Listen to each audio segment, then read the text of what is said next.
V'Yushalayim ircha b'rachamim tashuv, v'tishkom b'tocha kasher dibarta, uvnei ota b'karov yaminu binyan olam v'chisei David mehera l'tocha tachin, Baruch ata Hashem bonei Yerushalayim. Return to Jerusalem, your city, with mercy. Dwell in its midst, as you promised. Rebuild it soon, in our days, as an eternal edifice. Reestablish the throne of David, your servant, quickly in its midst. Blessed are you, Hashem, builder of Jerusalem. Shabbat Shalom. I hope that this pre-Shabbat video finds you and your family healthy and safe and enjoying our beautiful Erev Shabbos afternoon. These last 2 weeks in our nation, we have experienced so much sadness and sorrow. Our daily tefillot, our prayers, are heavy as lead, struggling as they ascend to the heavens.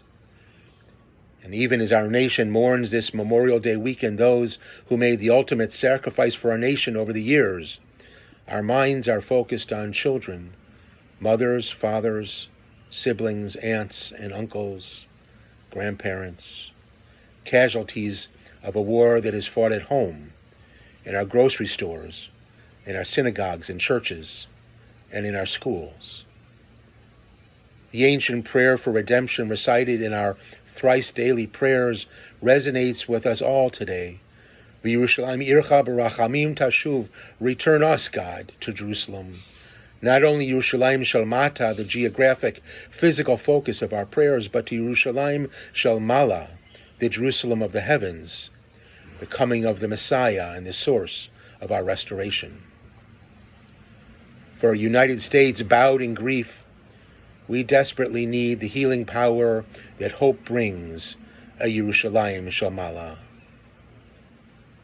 Yet for the Jewish people, this Yom Rishon, this Sunday, marks the anniversary of the rebuilding of Yerushalayim shel mata, the earthly Jerusalem, reunified after 2,000 years, the ultimate dream realized in our time. We celebrate with Yom Yerushalayim. I composed the following poem some years ago in memory of Nava Applebaum, a young American Israeli who was brutally murdered in 2003 by a Palestinian terrorist along with her father at Cafe Hillel on Emek Rephaim Street in Jerusalem. It was the eve of Nava's wedding. In recognition of those who lost their lives to so much violence these past couple of weeks, and in recognition of the fact that all of our dreams of freedom have their cost, I share this with you. It's titled Sea Level. There's an outcropping of rock on the right side of the road that stretches between Jerusalem and the Dead Sea, where a wavy blue line marks sea level.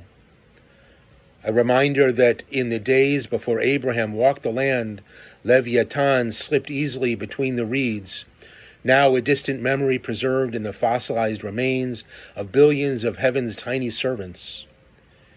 Here at 0 meters, the whole country is in its natural state, precariously balanced, teetering between the breaking waves of the Mediterranean and the splendid sentinels of the Jordan Valley, bathed in red and orange. Here the tears of the Jewish people stream downhill in gullies and rivulets until they are gathered to their fathers in pools of brine. There's a small cafe in Jerusalem on the west side of Emek Rephaim Street, winding through Rehavia and into the German colony, where a memorial plaque on the wall marks sea level. A reminder for those who will stop and read that, like an ancient tell, our lives form the layers from which the history of our people is woven and upon which angels dance.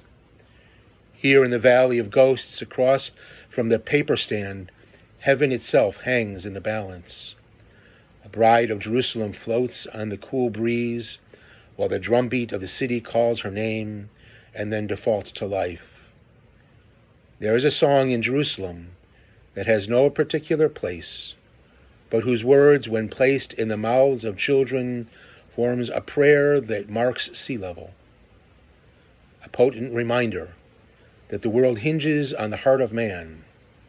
At 0 meters, we live somewhere between heaven and earth. Shabbat Shalom.